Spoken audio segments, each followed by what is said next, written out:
Hello everyone.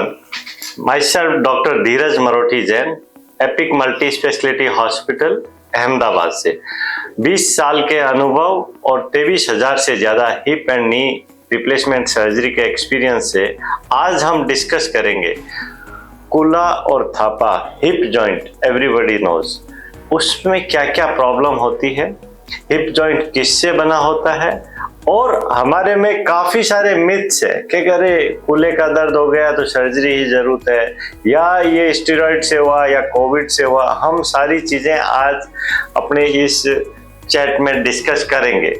तो ball and socket joint है, ये बॉडी का सबसे बड़ा जॉइंट है जिसमें पूरा का पूरा 360 डिग्री मूवमेंट होता है और ये आपकी थाई बोन जिसे फीमर बोलते हैं, ये इसका गोला है और ये बॉल जो पेल्विक से बनती है, पेल्विस की बॉल और सॉकेट, तो बॉल एंड सॉकेट से बनके ये हिप जॉइंट बनता है। Hip joint surrounded by 27 muscles. तो कई बार हमें क्या होता है कि ये पता नहीं लगता कि हिप पेन कहाँ से आ रहा है। मोस्ट इंपॉर्टेंट थिंग इज कि हम कोई स्पोर्ट्स इंजरी हुई है, बैकएक हुआ है और नी और हिप का नर्व सप्लाई सेम है। तो कई बार क्या होता है, घुटने का दर्द होता है लेकिन होता कूल्हे में है, तो पेशेंट हिमसेल्फ और हरसेल्फ ये डायग्नोज नहीं कर पाता कि दर्द कहाँ से आ रहा है। तो उसके लिए हमें अच्छे ऑर्थोपेडिशियन या आपके कंसल्टेंट से राय करना होता है कि मेरे को एक्चुअल में प्रॉब्लम क्या है। हिप की प्रॉब्लम बचपन में भी होती है और उसकी वजह से हिप डिस्प्लेजिया जिसे बोलते हैं वो एडल्ट एज में होती है।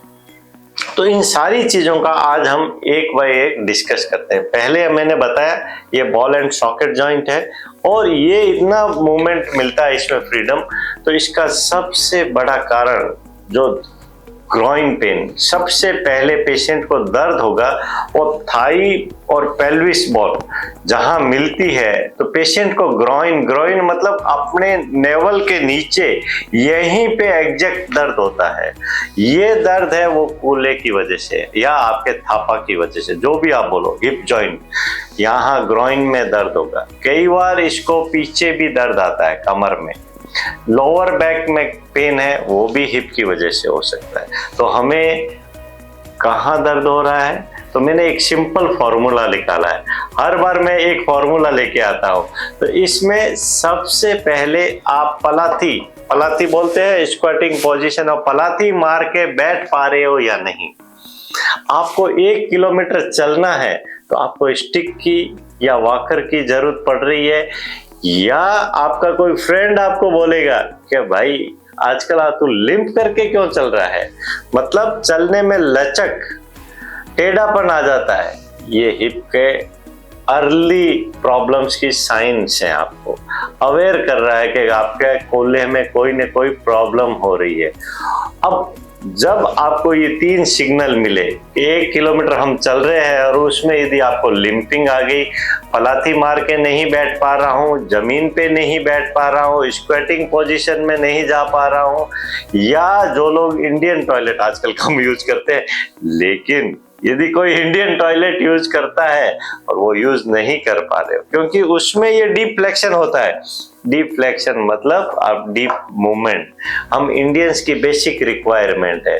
कोई नमाज पढ़ता है, कोई वंदन करता है गुरुओं को वंदन करने के लिए जब झुकते हैं तब हमें जैन लोगों को काफी डीप फ्लेक्शन करना पड़ता है, तो कूल्हे में दर्द होता है तो वो नहीं कर सकते। तो ये सारे साइन सिम्टम है कि आपका दर्द, आपको पता चल गया कि आपके कूल्हे में कुछ तो प्रॉब्लम है। आपके यार मित्र या फैमिली मेंबर आपको कह देता है कि आप लिम्प करके चल रही हो, लिम्प करके चल रहे हो, तो हमें कारण ढूंढना है। कई बार कारण कमर दर्द भी हो सकता है, घुटने की प्रॉब्लम भी हो सकती है, कूल्हे की प्रॉब्लम भी हो सकती है। तो आज हम कूल्हे की बात कर रहे हैं। तो कूल्हे में 27 मसल बोली, तो सबसे पहले जो बैक की मसल्स होती है उसे हैमस्ट्रिंग मसल बोलते हैं। हैमस्ट्रिंग मसल में कहीं पे भी स्पाज्म है, आपकी बैक में कोई भी कारण से लंबा खड़ा होने से कमर दर्द है, उसकी वजह से भी लिंपिंग आ सकती है। तो आपको ये चीज का ध्यान रखना है कि यदि कभी हमने ऐसे एबनॉर्मल एक्टिविटीज की है, कुछ ऐसा काम किया है जिसकी वजह से आपको स्पाज्म है, दर्द आया है, तो वो दर्द को हमें फिजियोथेरेपी या कसरत या हॉट बैग से आइस फॉर्मेंटेशन फिर हॉट बैग, तो मेरा उसके लिए भी एक फॉर्मूला है। आप यदि शुरुआत की प्रॉब्लम है, किसी को भी पूछे बगैर आप 8 मिनट गर्म पानी का सेक, गर्म थैली का सेक कर सकते हो, 3 मिनट आइस का और 3 मिनट वापस हॉट बैग करना है। इससे क्या हुआ, इसमें जो मसल्स आपकी स्पाज्म में गई है वो 8 मिनट में रिलैक्स हो गई। वापस 3 मिनट आइस बैग लगाया मैंने तो वापस कॉन्ट्रैक्ट हुई मसल्स, वापस वो रिलैक्स हुई, 3 मिनट हमने हॉट दिया। तो इससे आपकी क्या हुआ कि कमर का दर्द चला जाएगा, लेकिन इट विल टेक टाइम। अपन देखते हैं 2-3 दिन में ये ठीक हो जाएगा, कभी नहीं होगा। उसके लिए मिनिमम आपको 15 से 20 दिन रेगुलर ये घर पे सुबह शाम करना है। साथ में आप मसल रिलैक्सेशन के लिए दवाई भी ले सकते हो अपने फिजिशियन से बात कर। अब आते हैं कि घुटने कूल्हे का दर्द ही है और उसका सेम सप्लाई कूल्हे में भी होता है, घुटने में भी होता है। कई बार मेरे पास पेशेंट आते हैं घुटने का दर्द के लेके आते हैं क्योंकि देखते हैं घुटने की वजह से, लेकिन वो होता है कूल्हे की वजह से। तो उस कूल्हे के दर्द के लिए हमें डायग्नोसिस के लिए एक अच्छे एक्सरे की जरूरत होती है, जिसे हिप और pelvis including both hip, actually दोनों हिप को हम साथ में लेते हैं। अब यदि उसमें प्रॉब्लम जैसे डिस्प्लेजिया, मैंने बोला डिस्प्लेजिया होता है कि आपका कैल्शियम की प्रॉब्लम रही, कैल्शियम की प्रॉब्लम बचपन में रही है और ये सॉकेट शैलो रह गया, मतलब सॉकेट पूरा डीप बना ही नहीं बचपन में, तो उसे डिस्प्लेजिया बोलते हैं। और गोला भी पूरा नहीं बनता। ये प्रॉब्लम एपियर होती है मिडिल एज में, बचपन में नहीं पता चलेगा, खेलते रहता है बच्चा, बड़ा होता है तब पता चलता है ये तो हिप डिस्प्लेजिया है। उसका भी कोई दिक्कत नहीं, लेकिन ये सारी चीजें हमें पता होना चाहिए। फीमेल्स में एक मेजर प्रॉब्लम होती है, वो है ओस्टियोपिनिया और ऑस्टियोपोरोसिस। ये प्री मेनोपॉज मेनोपॉज में शुरू हो जाती है और उसकी वजह से भी ग्रॉइन पेन हो सकता है। तो आपको ये ध्यान रखना है कि हड्डियों में क्षरण है, बोन्स वीक है, कैल्शियम की कमी है, बोन डेंसिटी कम है, विटामिन D3, धूप में बैठते नहीं, ये सारी चीजें यदि है तो उसको लाइफस्टाइल चेंज करना है। आप यदि मॉडिफिकेशन करोगे, सप्लीमेंट्स लोगे B12 D3 और फूड में भी आप कैल्शियम का इंटेक बढ़ा दोगे, डेफिनेटली आपका ग्रॉइन पेन चला जाएगा। यदि नहीं चाह रहा है कोई कारण से, इसमें इम्पिंजमेंट बोलते हैं, लेब्रल में इम्पिंजमेंट, हिप में इम्पिंजमेंट हुआ तो डीप मूवमेंट, एक मूवमेंट में दर्द होता है, पेशेंट कहता है अरे सर बाकी सब ठीक है, ये एक मूवमेंट करता हूं तो अटक जाता है हिप। इसका मतलब है आपका कोई भी स्पोर्ट्स इंजरी या कोई भी ऐसी एक्टिविटी, या कहीं हम गए हैं पहाड़ों पे घूमने, कहीं कोई ऐसी एक्टिविटी की है जिसकी वजह से हिप की मार्जिन में अंदर में कहीं पे भी कोई टिश्यू में इंजरी हुई हो, तो उसका डायग्नोसिस MRI से हो सकता है। हर दर्द की दवा सर्जरी नहीं होती है, मैं पहले बोलता हूँ। क्या होता है, हम लोग क्या करते हैं, एक डर रहता है, अरे डॉक्टर धीरज मरोठी से नहीं मिलना है क्योंकि वो तो सर्जन है, सर्जरी बताएगा। ऐसा नहीं होता है। 100 में से 90 पेशेंट को हम सलाह, फिजियोथेरेपी, एक्सरसाइज, मेडिसिन और लाइफस्टाइल मॉडिफिकेशन से ठीक हो सकते हो, लेकिन उसके लिए समय पे कंसल्ट करना जरूरी होता है। यदि आप कंसल्ट नहीं करोगे यार, वो उसको चलाते रहते हो, अब समझो थोड़ा भी लेब्रल टियर था या कोई चीज इम्पिंज कर रही थी जॉइंट के स्मूथ मूवमेंट में और हम उसको बरसों तक चलाते रहे, तो वो तो आर्थराइटिस में डेवलप हो गया। और वही यंग एज में ये इम्पिंजमेंट कोई भी स्पोर्ट्स इंजरी से हुआ या कुछ भी हुआ, तो उसको लुब्रिकेशन की मेडिसिन से, फिजियोथेरेपी से, मॉडिफिकेशन से आप उसको ठीक कर सकते हैं। अब आता है कि लेब्रल टियर ज्यादा है, इम्पिंज ज्यादा हो रहा है, चल नहीं पा रहे, लिंपिंग नहीं हो रही है, तो लोग सोचते हैं अरे बाबा ये तो मेरी यंग एज में है और मेरे को तो हिप रिप्लेसमेंट करना पड़ेगा। नहीं करना पड़ेगा। इस हिप में भी आर्थोस्कोपी से हम जो चीज में जहां इम्पिंज कर रहा है उतनी ही चीज को, टियर को रिपेयर कर सकते हैं। उस रिपेयर से आपका हिप पूरा का पूरा मूवमेंट आ जाता है। तो ये हुआ हिप इम्पिंजमेंट की बात। हिप डिस्प्लेजिया की बात है, जहां तक चलता है हम चलाते हैं क्योंकि वो कैल्शियम की कमी है और ये छत पूरी बनी नहीं है जिसे एसिटाबुलम बोलते हैं, और बॉल पूरा नहीं बना है, उसका ट्रीटमेंट तो रिप्लेसमेंट है, लेकिन उसको हम काफी सालों तक डिले कर सकते हैं। लेकिन टाइमली पेशेंट को सप्लीमेंट्स है, एक्टिविटी है, वो सब explain according to their stage हम बताते हैं। तो ये हुआ डिस्प्लेजिया की बात, इम्पिंजमेंट की बात, कैल्शियम की कमी, और एक मेजर कारण और हुआ है। पहले तो हिप एवियन, जो आपका दूसरी लैंग्वेज में बोले या हमारी लैंग्वेज में बोले कि गोला सिकुड़ गया, उसकी सप्लाई नहीं हुई, ब्लड सर्कुलेशन कमी है, वो किस किस में हो सकता है? एक तो सबसे बड़ी प्रॉब्लम है जिसको भी सांस की प्रॉब्लम है और स्किन की प्रॉब्लम है और उसको कहीं भी स्टेरॉइड दिया गया, तो यंग एज में भी लोग कूल्हे की प्रॉब्लम लेके आते हैं, और उसका कारण होता है आपका मेडिकल मैनेजमेंट हो रहा था, स्टेरॉइड दिया गया, उसकी वजह से इसका इस कूल्हे के गोले का खून का दौरा बंद हो गया और उसकी वजह से एवियन डेवलप हो गया। अब आते हैं कि बाई दी वे एवियन इसके अलावा और क्या कारण से हो सकता है।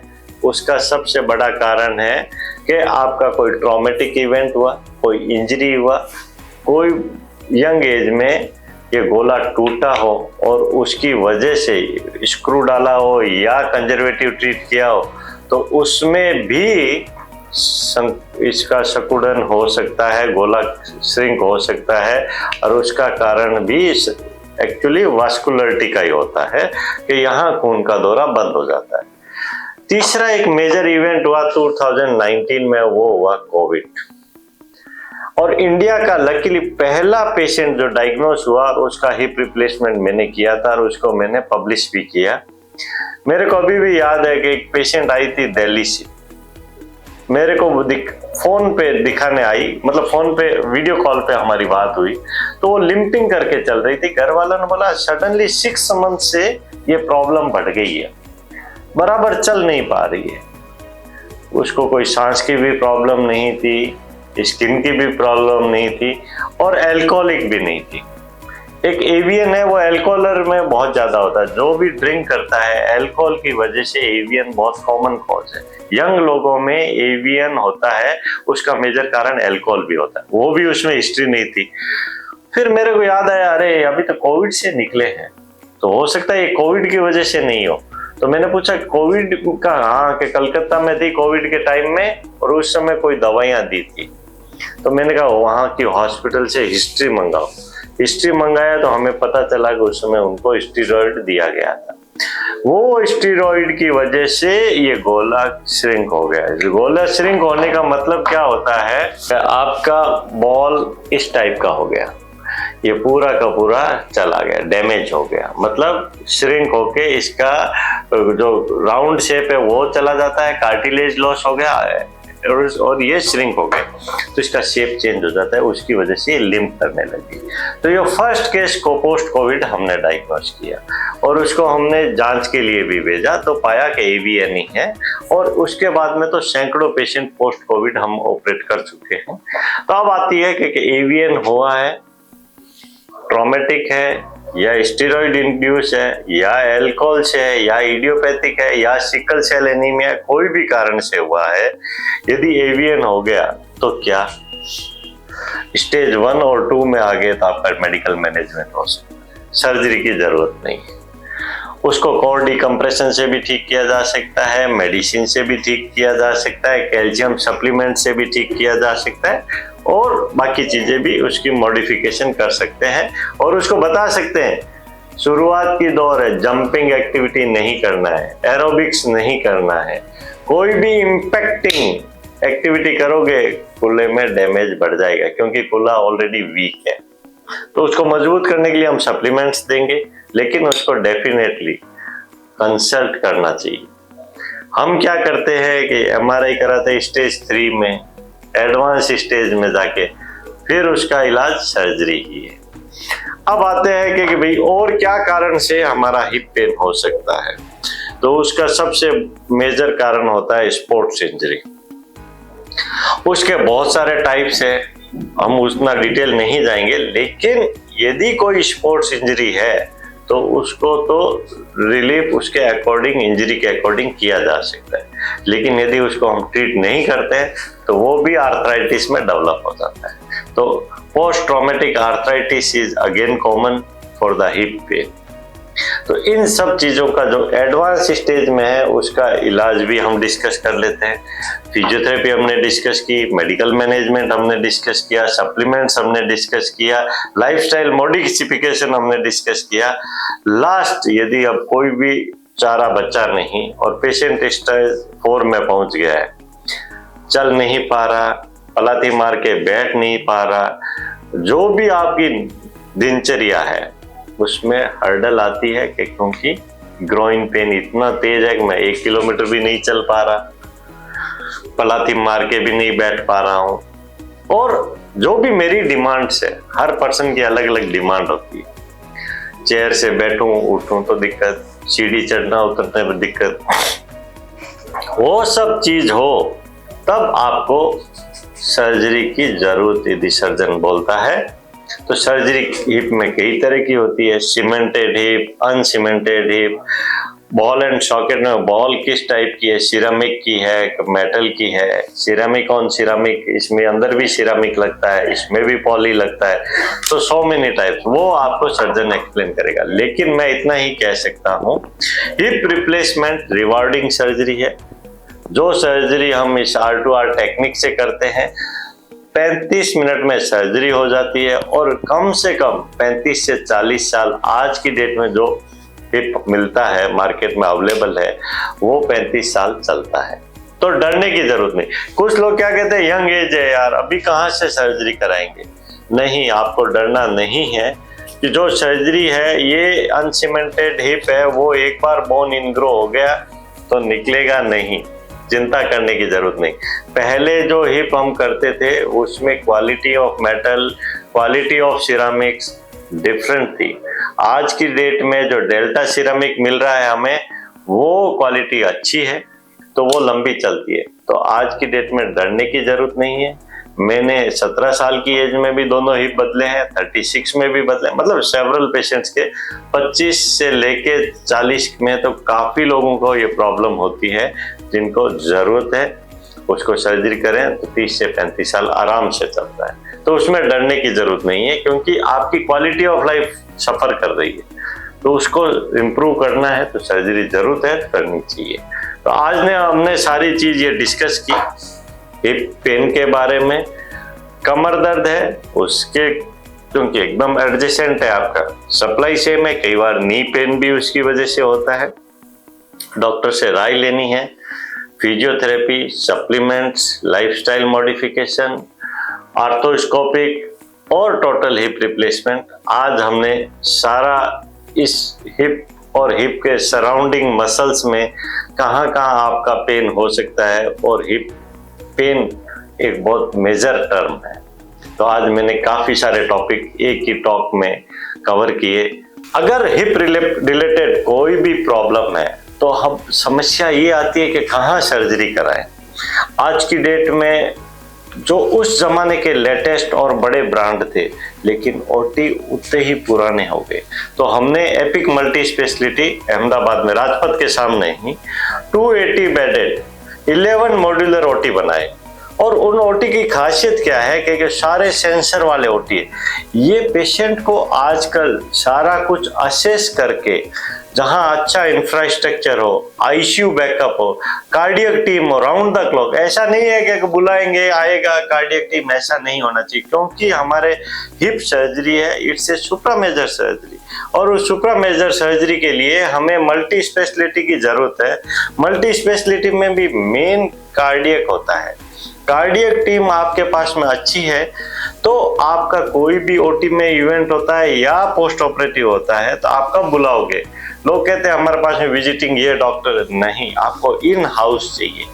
और जो ओटी की बात करें तो हमारे यहाँ पे जो डेडिकेटेड जॉइंट रिप्लेसमेंट ओटी है मैं हमेशा कहता हूँ ये पेशेंट को सिलेक्शन से पहले आप कहीं दुनिया में कराएं, आप व्हाट्सएप से या अपने चैट करके मैनेजमेंट से पूछें क्या आपके पास में डेडिकेटेड जॉइंट रिप्लेसमेंट ओटी है या नहीं, और ओटी का कब आपका बना है, क्योंकि वो पुराने ज़माने में और आजकल जो क्लास 100 है, लेमिनार है, और जो कोटिंग हम ओटी में आज हमने जो नए ओटी बनाए हैं वो मोर और लेस 0 इन्फेक्शन रेट बोल सकता हूँ।